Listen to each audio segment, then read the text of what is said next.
There comes a time and a place where you have to decide, this is worth fighting for. This is where I stand. This is who I am. This is the life I have chosen. I believe Shema got to that place. So the question becomes, what's worth fighting for in your life? What passions do you have where you're going to take ground and you're just going to dig your feet in and say, I'm fighting for this? Is it your marriage? Your kids? Is it the church? What is it? And you have to really think deep about this. Because the things that you dig your heels in, the place that you stand and fight has got to be something worth fighting for. Amen? You have to find out what that is and take a stand. Church 242, we have been around coming up in October 19th. We will be around for 5 years. And in that 5 years, we have been creating, basically gathering people, creating a foundation of people. A foundation of people that say yes and amen to the call that God has put on this church, to the passion that this church has, to the values that this church has. We've just been creating this network of people, and I want to use the big word, community of people. That's what we've been doing. But are you ready for this? We can't just keep gathering. We can't just sit there and keep gathering. There has to be a point in time to where we go. We don't just sit here anymore. We don't just gather anymore. We don't just build a church. We start spreading a church. And we have all these visions. We have these ideas. And for the last year, the board and I, we've been talking back and forth. And we're like, man, we just feel like we've been at a stalemate. And God was like, yeah, because I told you to go and you didn't go. And I was like, go where? And he shared with me the vision and the passion. And it reminded me, he gave me this story.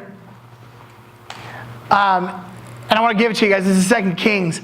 It's a short story, but I want to give it to you. I want to set the background up for you, though, real quick. Israel is in a famine. Like, people are literally starving to death. So nobody has food. You'll have these 3 lepers that are outside. Lepers are diseased men and women that literally, leprosy, your extremities start falling off, like ears fall off, noses fall off, lips, all that kind of stuff. And you are literally outcasted outside the city. You're not allowed to come into the city. And at the same time this famine is happening, there's also a war with Syria, the Syrian army that's taking place. And so not only is there a famine going on, but you have this army that's right outside your city waiting to come in. Everybody with me on this one? And this is where we pick up the story. It says this. Now there were 4 men who were lepers at the entrance to the gate. And they said to one another, why are we sitting here until we die? If we say, let's enter the city, the famine in the city, and there's famine in the city, and we will surely die there. And if we sit here, we will die also. So now come. Let us go over to the camp of the Syrians. If they spare our lives, we shall live. If they kill us, we shall but die. So they arose at twilight to go to the camp of the Syrians. But when they came to the edge of the camp of the Syrians, behold, there was no one there. For the Lord had made the army of the Syrians hear the sound of chariots and of horses, the sound of a great army, so that they said to one another, behold, the king of Israel has hired against us the king of the Hittites and the king of Egypt to come against us. So they fled away in the twilight and abandoned their tents, their horses, and their donkeys, leaving the camp as it was, and fled for their lives. And when these lepers came to the edge of the camp, they went into a tent, and they ate and drank. And they carried off silver and gold and clothing, and went and hid them. Then they came back and entered another tent and carried off the things from it, and went and hid them. They went from dying to dining in a palace. Why? Because there was no other option. They couldn't go back. They couldn't go to Israel because they were diseased. And let's just be real, if you're diseased, you don't have a job. If you don't have a job, you don't have money. If you don't have money, you can't get food. But there's a famine going on, and some people do have money, and they still can't get food. So guess what you're not getting? We're going to die. If we go to the city, we die. We stay here, we die. The only thing we can do is go. And if they kill us, yeah, it's the same old, same old. We die.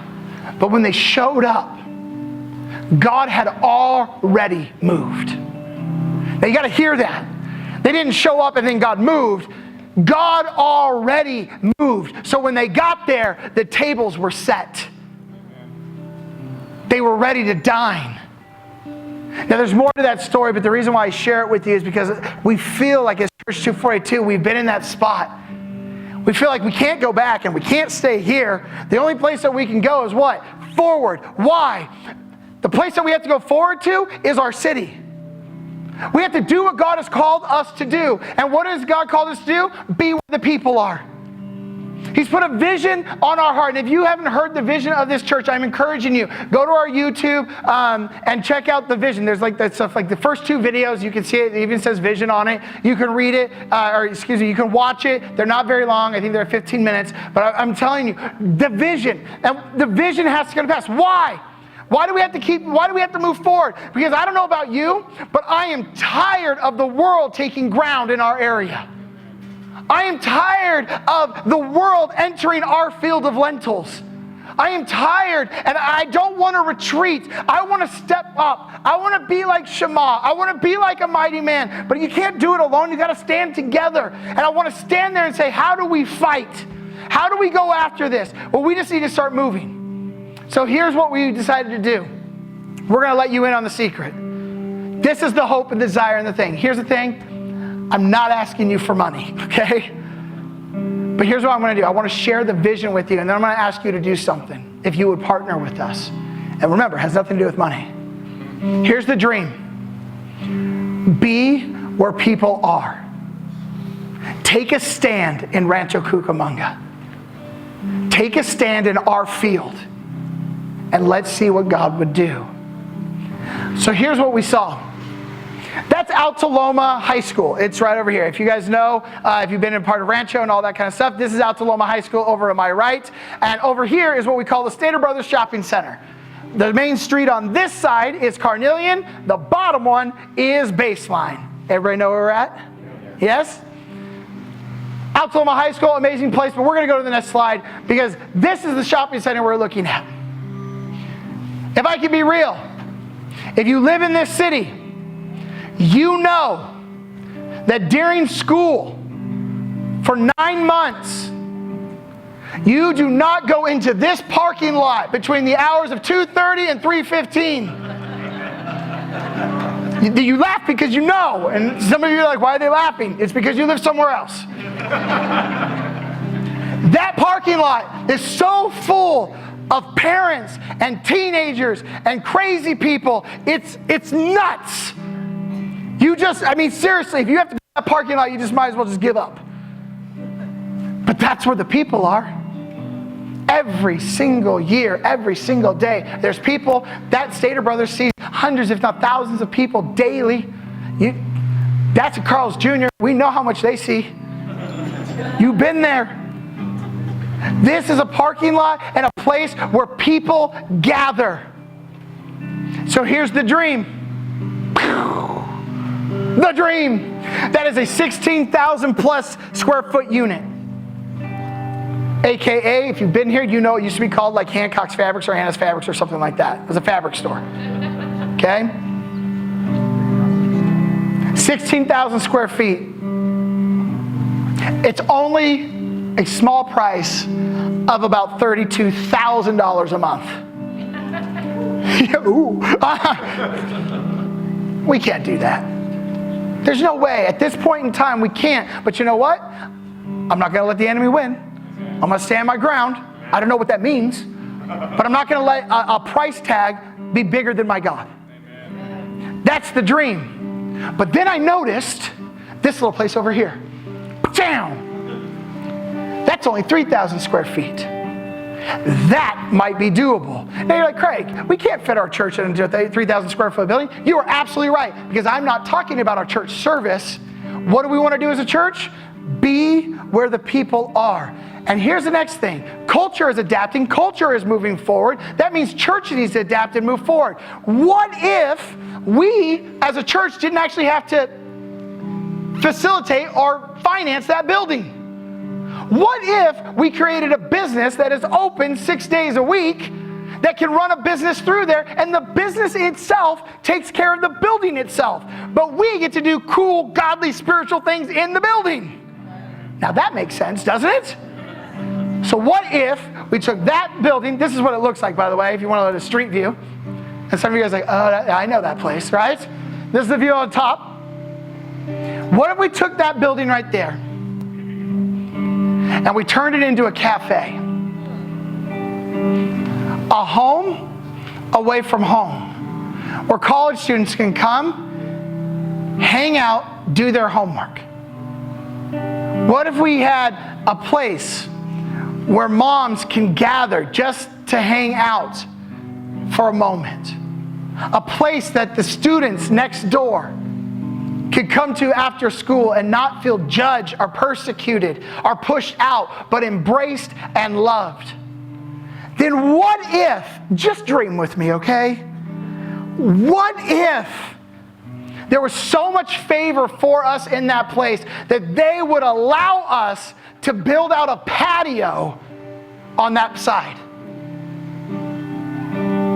And what if on that patio we did put a stage, and on Friday and Saturday evenings you could go and hear live music, live local bands, people that just come to want to hang out for a short little while, all while what? We love the people that are there. We actually get to be the Christians in their face. And guess what? We sneak church into them.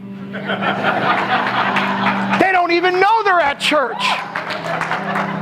They came in to get a sandwich, and Jesus hits them. I want us to understand this is what church should look like. It shouldn't just be come to our building. It should be, you know what? We are going to finance it. We're going to take the resources that we have, and we're going to go where you're at. If you need a sandwich, come get a sandwich. And guess what? At the cafe, what if there was just a pastor sitting there all day long? And if somebody came in that just needed help, they can get prayer. You can get an ice cream cone and prayer all at the same time. Hit all your needs. Do you guys get this? Yes. This is the field I want to stand on. But you can't do nothing without God. So this is the campaign that we are starting. We are starting a prayer campaign. Prayer campaign. It tells us in the scriptures that when God wants to do a move, He tells you to go put your foot on the place you want Him to do a move. So I want us to go and put our feet on the land, put our hands on the building, and pray for it. Pray for it. That's all we need. God, open doors. God, mold the hearts of the property managers. God, let us get in there for a cheaper price than we could ever have imagined. Not just God bring finances. God, do a work and a wonder. What if they sat there and said, you know what, we're just going to give you the first 2 years free.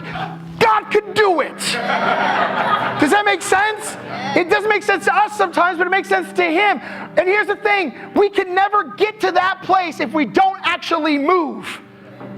We have to be like the lepers and say, all right, let's go. Does that mean this? We might not be here anymore. We might actually just up and move over to Altaloma High School. Why? Because it's closer to where the people are. Why not? Why not? All I know is this. It's time for us to get up, and it's time for us to move.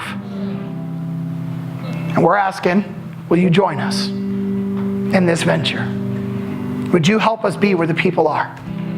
Would you help us get God into this region, into this generation? Would you help us do what God's asking us to do for this church, but also in this region? It starts with prayer. So here's what we're going to ask you to do. Will you sign up to pray for the building once a week? Out at the community table, there's a spot. You put your name. You can put your contact information if you want. I don't care. But then it says day and time. And what we want you to do is we want you to pick a day and a time that you can go and for 15 minutes just pray on the property. Go pray over the cafe area. Say, God, would you give this to Church 242? Open hearts. And then just walk up to the 16,000 square foot building, lay hands on that and say, we're coming. Right? And just lay hands and see what God would do. Look, and here's the thing. I don't know if it's all going to pan out, but I know this. We need to start moving.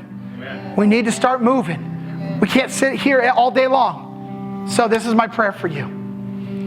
Would you help us go and do what God's asking us to do? And hopefully He's asking you to do it as well. It's not my dream. It's ours. You have to understand, is that your passion? Do you want to see it? So sign up.